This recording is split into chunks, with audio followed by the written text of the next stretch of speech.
G'day and welcome to Plugged In Australia. Today is Wednesday the 25th of February 2026 and I'm your host Jamie.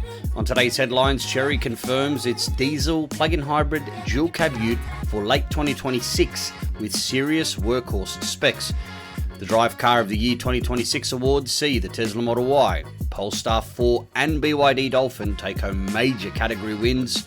A big new study reveals plug-in hybrids burn far more fuel than claimed in real-world use. Donut Lab releases independent solid-state battery tests, results showing 0 to 80% in 4.5 minutes. Tesla's Model Y L 6-seater gains Australian approval and Grok AI starts rolling out here. Hyundai confirms the base Elexio variant and explains why buyers will pay more for its new rival to the Sealion 7 and Geely EX5. Geely EX5 with a bigger battery has been approved and Lexus is planning an electric IS return. So much news to go through today. Let's strap in.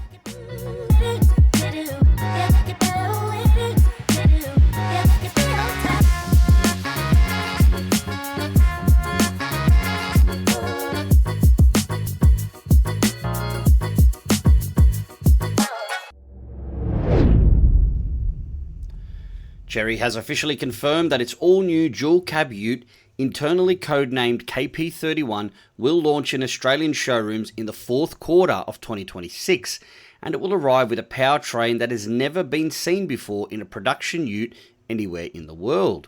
So we will have a 2.5-litre turbo diesel plug-in hybrid. This is not a vague concept or a future maybe. Chery unveiled the design prototype right here in Sydney at a dedicated hybrid technology event for Australian media, dealers and buyers to show that this vehicle has been developed with our market in mind from day one. The powertrain pairs a brand new 2.5-litre turbo diesel engine with Chery's super hybrid plug-in system and a high voltage battery pack. Chery is claiming 47% thermal efficiency for the diesel component, one of the highest figures ever seen in any production powertrain, along with 30% less vibration and noise than a conventional diesel and around 10% better overall fuel efficiency. Now, exact power, torque, battery capacity and pure electric range figures have not yet been released. However, the engineering focus is crystal clear. Deliver traditional ute workhorse capability that Australian tradies, farmers and families expect while adding meaningful electric-only driving for daily commutes, lower running costs and lower emissions when plugged in. Some key specs is a targeted 1-ton payload and 3.5-ton braked towing capacity, numbers that put it right in the sweet spot to compete directly with the top-selling diesel utes in the Toyota HiLux, Ford Ranger and the Mitsubishi Triton, and well ahead of current plug-in hybrid rivals such as the BYD Shark 6, which at the very moment has an 835 kilogram payload and a 2.5-ton towing. However, we do know that towing is looking to increase by the time this Chery ute is slated to come out. GWM Cannon Alpha plug-in hybrid has a 685 kilo payload with the 3.5-ton towing. The concept showed a live rear axle with leaf springs, a specific request from Chery Australia to ensure proper off-road performance and load carrying ability on corrugated dirt roads and rough tracks that many ute buyers use every day. It also features mechanical locking differentials front and rear and a removable tub for maximum versatility. So that's a bit of a complaint that the Shark 6 can't do at the moment, is have a removable tub. Now I know the cab chassis is on its way, but sometimes you can't get your hands on a cab chassis, or you want the specs from the style side ute, so the one with the tub, and so you just want to take the tub off. The concept dimensions are 5,610 mm long, 1.92 meters wide, and 1.925 meters tall. But the production version is expected to be around 5,450 mm long for better urban maneuverability while still offering a spacious cabin and tray. Chery COO Lucas Harris was very open about the thinking behind the diesel plug-in hybrid. Quote, "We certainly wouldn't bring a ute to the market if our intention wasn't to compete with the top players in the market. That's our goal, and certainly when we're looking at capability and sending our list of demands back to R&D about what it is got to deliver, I think you can see with payload and towing and diesel as a priority." End quote. He also explained the suspension strategy. Quote again, "If you were going to have a vehicle that was really squarely focused on off-road capability, a solid rear axle is generally accepted as a class leader for performance. If hypothetically you were going to have two different powertrains, one suited for off-road and one suited for highway, maybe you would attach the suspension options to those powertrains." End quote. Chery Australia specifically asked for leaf springs on the diesel version to match the expectations of serious ute users. So just on that suspension there, if you've got leaf springs, you can have a much higher load carrying capacity, can be better for towing. However, if you are driving around unloaded or unladen all the time, you will find that it might be not as comfortable as your traditional leaf spring McPherson strut style suspension. So they definitely got a clear target in mind for this particular ute. A petrol plug-in hybrid variant is planned for 2027, potentially with independent rear suspension for a more highway comfort focus, and non-plug-in hybrid diesel and petrol options are also under consideration to give buyers maximum flexibility. Not sure how much more flexibility you need from a plug-in hybrid, but anyway, I digress. The vehicle has already been tested off-road by Chery engineers in Australia against the Ford Ranger, Mitsubishi Triton and other rivals to make sure it meets local expectations before it even reaches production. For Australian buyers, this is a significant and very practical addition to the growing electrified ute segment. Tradie and rural buyers who need serious towing and payload for work or weekends away, but also want lower daily fuel bills and the ability to do short trips or depot runs on electricity alone. They now will have another credible option alongside the BYD Shark 6 and GWM Cannon Alpha plug-in hybrids. The diesel plug-in hybrid formula gives excellent long-range capability, diesel for highway or remote work, plus electric-only mode for city or depot use, which helps with the NVES compliance and real-world running costs. For a mixed-use driver who plugs in regularly, real-world fuel savings could be substantial, potentially cutting weekly fuel spend in half compared with a conventional diesel, while still having the security of diesel for long hauls or heavy loads. Chery is backing the KP31 with the same 7-year unlimited kilometre warranty and 24/7 roadside assistance that applies across its entire Australian range, which will help build confidence in a newer brand entering the tough ute segment. Pricing has not been announced, but is expected to be competitive in the 55 to 65k drive away range to take on the established players head on. The fact that Chery chose to reveal the prototype in Sydney and tailored suspension and wheel specs with direct input from Australian dealers and engineers shows they are serious about this market rather than treating it as an afterthought or a simple export job. This launch is going to put real pressure on established ute makers to accelerate their own plug-in hybrid and EV plans, and it gives Australian buyers more genuine choice in a segment that has been dominated by conventional diesel for decades. It is another practical, real-world step in the transition. Again, not forcing full EV on everyone who needs a work ute, but offering a bridge technology that delivers meaningful benefits today whilst reducing emissions and fuel spend without sacrificing capability. The ute market is a very special market. The buyer's train of thought and thinking is completely different to regular vehicles. And as much as plug-in hybrids, I don't like them, as I've probably said many times, it's a segment where you're just not going to sell a pure EV. You're just going to get that pushback. So having a plug-in hybrid is just that small little nudge in the right direction. And then once they've had it for 4 or 5 years, they've gotten their tax benefit out of it, they've paid it off, and they're ready to trade it in. They go, you know what? I drove this like 70% on on electric, and in 5 years, the technology is just going to come in leaps and bounds where they're either hopefully going to go for a full EV or, they'll never go back to a pure diesel, and that's still a reduction. So you got to take the wins. Now, we will keep a close eye on final specs and pricing as the launch approaches. However, early indications are very promising, but it is still not production ready, and it is still a prototype that was displayed. So we take everything with a grain of salt. We hope that it does come to fruition as expected, as the ute market is a very important and large section of new vehicle sales, and arguably the hardest category to electrify. Drive Magazine has announced the first category winners for its 2026 Car of the Year program, and 3 electric vehicles have taken home major honours that highlight just how strong and value-packed the Australian EV market is right now. The Tesla Model Y has won Best Electric Vehicle under 60 grand.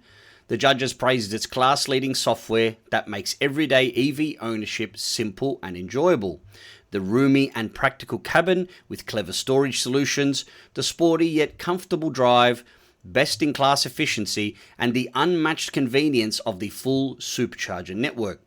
The 2025 update brought sharper styling, higher quality interior materials, more comfortable seats, new features, and a noticeably suppler ride.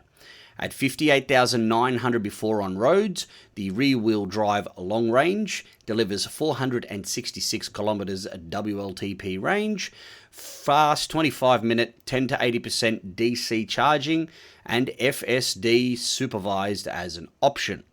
The judges noted that it blends family practicality with future-forward technology better than anything else in the price bracket, making it the default choice for many Australian families making the move to electric. The Polestar 4 has won Best Electric Vehicle under 90 grand, priced from 86,500 before on roads. That's for the long-range single-motor plus pack. It impressed the judges with its stunning design inside and out, a quiet and smooth driveline, impressive real-world range, often exceeding 600 kilometers in Australian conditions, and clever use of lightweight materials. It's 200 kilos lighter than the related Volvo model.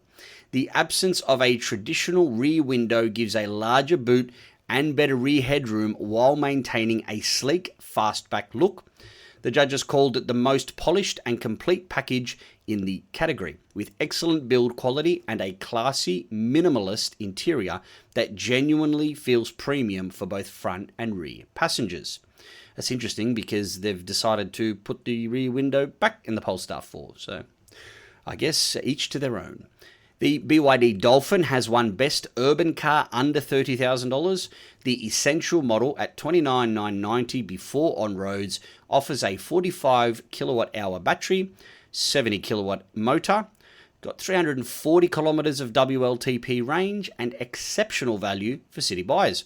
The judges highlighted the surprisingly spacious and comfortable interior for a compact hatch. Extremely low running costs, around $9 for a full charge at average electricity rates. A zippy urban performance, 345-litre boot that expands to 1,310 litres with the seats down. Very good visibility, compliant ride, and low cabin noise. It's the first full EV under 30 grand available in Australia and makes electrification genuinely accessible for first-time buyers, young families, or even as a second car. These 3 wins in the same awards program really show the depth of choice available in Australia right now. At the affordable end, we've got the BYD Dolphin, proves that EVs can be practical, cheap to run, and genuinely fun in the city without feeling cheap or compromised. In the mid-range family segment, you've got the Tesla Model Y, which remains the benchmark with unmatched software, range, and charging convenience that makes long trips easy. At the higher but still accessible premium end of the market, the Polestar 4 delivers design, refinement, and real-world range that rivals much more expensive cars. For Aussie buyers, these awards do matter a lot because they are based on local testing, on Australian roads, by Australian judges who understand our unique conditions. Highway cruising at 110 kilometres an hour, city stop-start traffic, family practicality with prams and sports gear, value for money after on-roads, and how the cars actually feel in our heat, rain, and beautiful, fantastic roads. They confirm that you do not need to spend a fortune to get a genuinely good EV that works in real Australian life.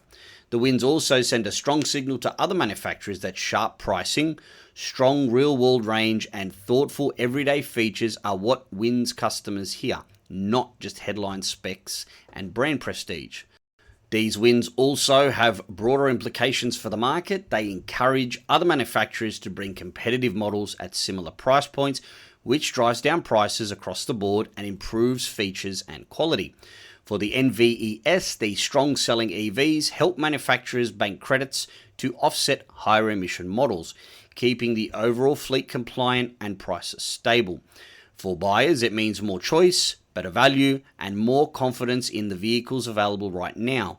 The awards are a positive sign that the EV transition in Australia is delivering real, practical options that Australian drivers actually want and can reasonably afford.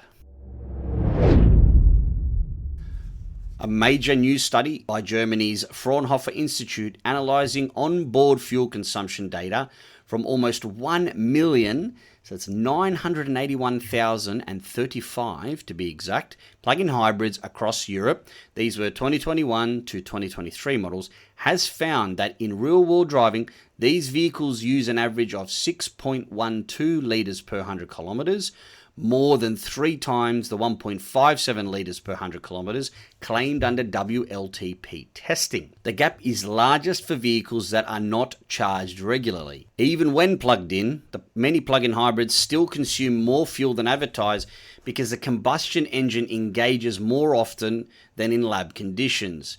For aggressive battery recharging, high-speed highway runs, cold starts, or when the system prioritizes performance.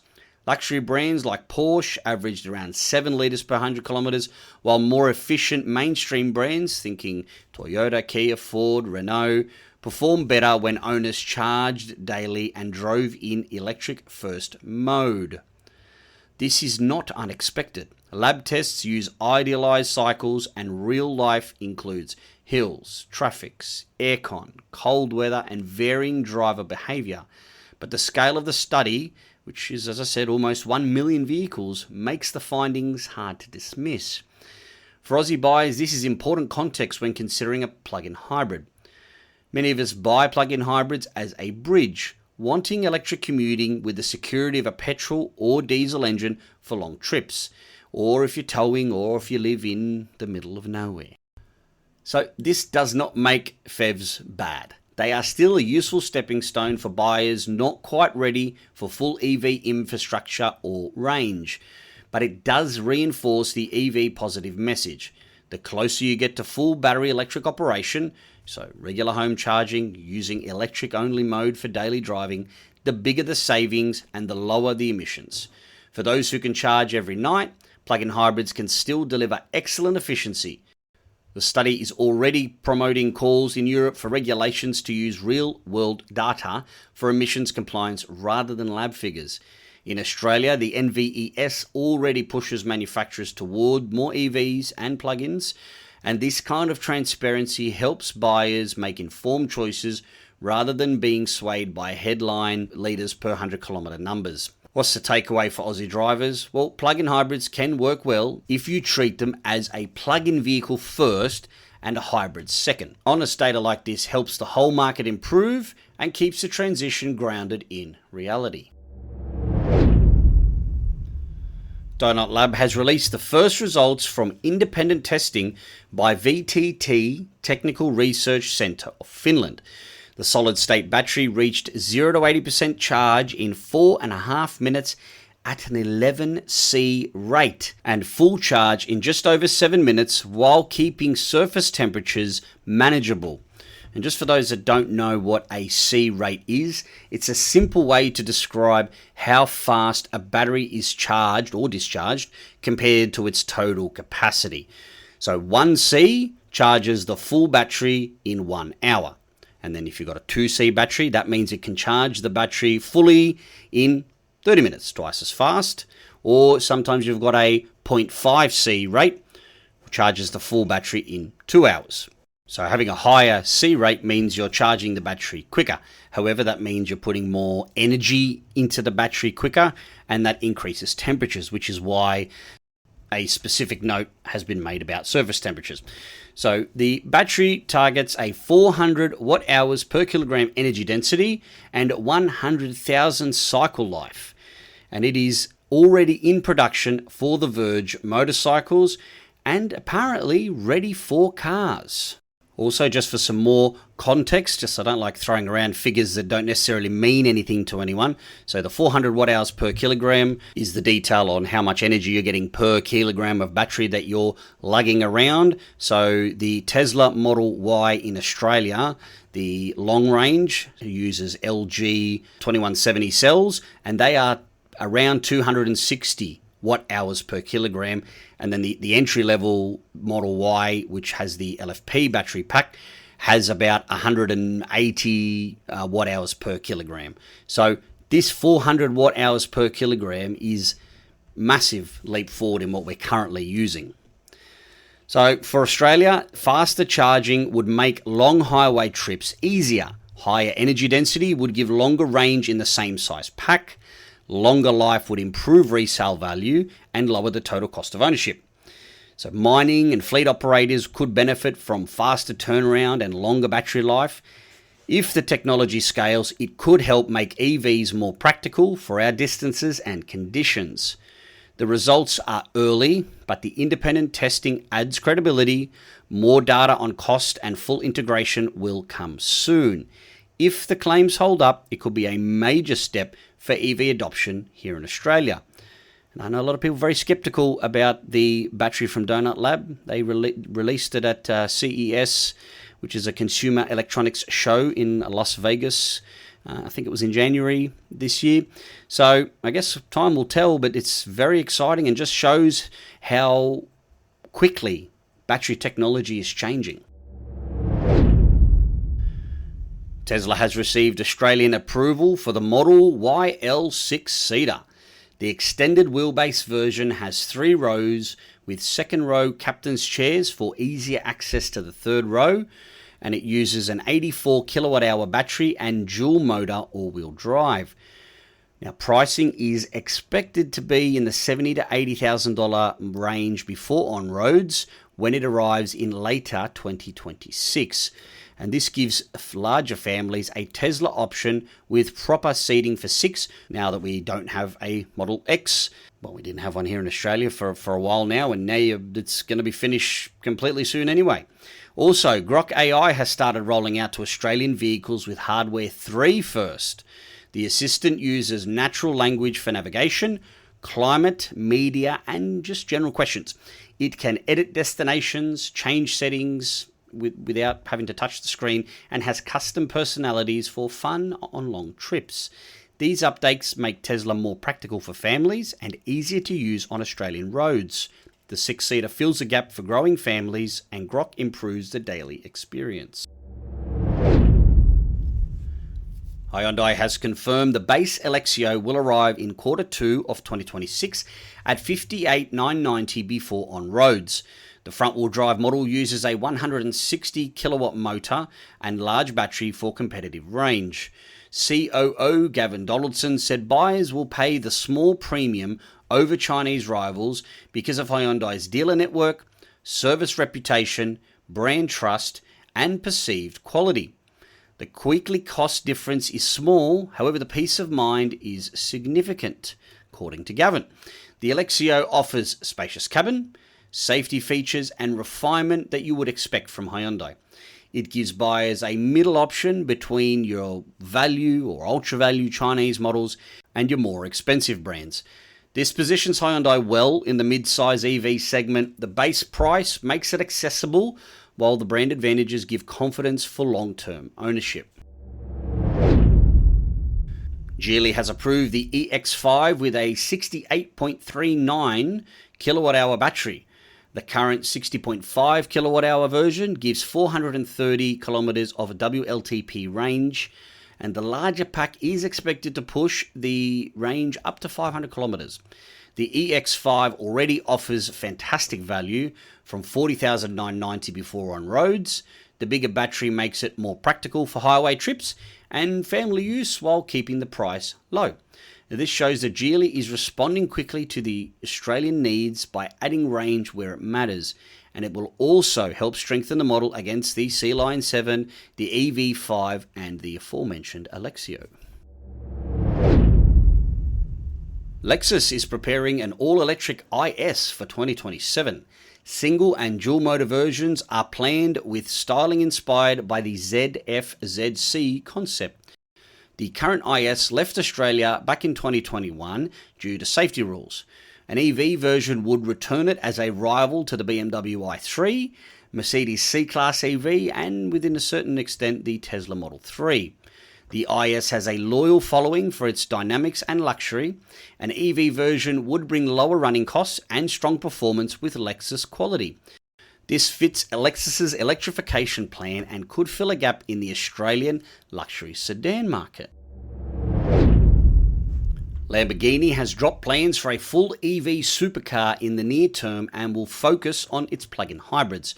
CEO Stefan Wilkerman said customer demand for emotional combustion engines remains strong and current hybrid models are sold out into 2026. The next Urus and Lanzador will be plug-in hybrids. Now, the brand is not abandoning electrification, but matching products to what buyers want. Hybrids give electric torque and lower emissions while keeping the sound and character Lamborghini customers expect. So this means continued access to exciting hybrid supercars and SUVs. It shows luxury brands are listening to customers during the transition. Ford has teased a mid-size EV ute for 2027, which is expected to be around $42,000 to $45,000. The vehicle uses advanced aerodynamics, 15% better than any current ute on the market. Air skips over the bed and mirrors are 20% smaller, adding about 2.5 kilometers of range just on their own. Large aluminium uni castings are 27% lighter, and the structure uses only two main components instead of 146. The wiring harness is shorter and lighter. It uses a 400-volt system with 48-volt low-voltage electrics for efficiency. This is sounding like they're going down the Tesla route. A smaller lithium iron phosphate battery is possible because of the weight and aero savings. A bounty system during development penalized any change that added cost or range reduction. The ute will be a Ranger size and could be engineered for right-hand drive markets. It targets the same buyers as the BYD Shark 6 and future HiLux EV with better efficiency and lower price. Now, while this has been announced in the US and is very much pointed at the US, I just thought, we're a big ute nation here. This could be something of interest to us here, and I would be fantastic if this sort of thing came out here and would really push people away from plug-in hybrid utes and straight into EVs. Although we do take what Ford says with electrification with a grain of salt. They've done many backflips over the years, so we'll just keep a close eye on it, and if it arrives, it really could accelerate the shift in the mid-size ute market. Hyundai Australia is hesitant about plug-in hybrid versions of the Tucson and Santa Fe because of the expected price premium over their hybrid versions. Product planning manager Tim Rogers said they have mapped the price walk and are not sure customers are ready to pay extra.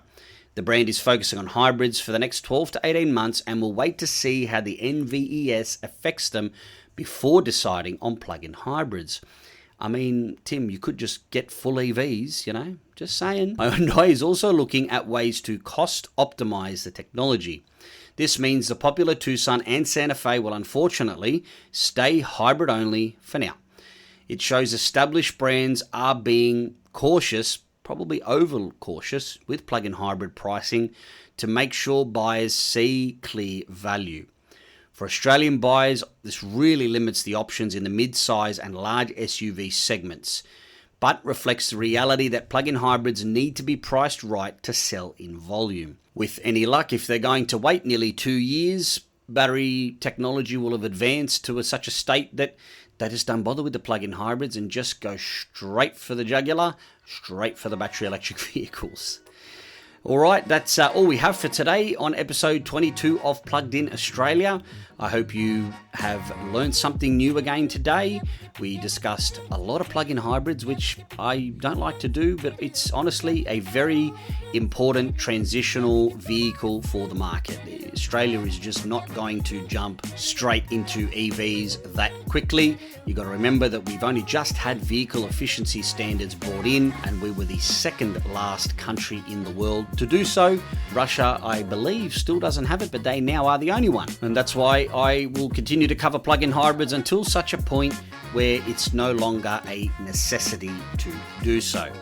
Once again, thank you so much for listening. Until the next time, stay plugged in and stay charged. Ci vediamo.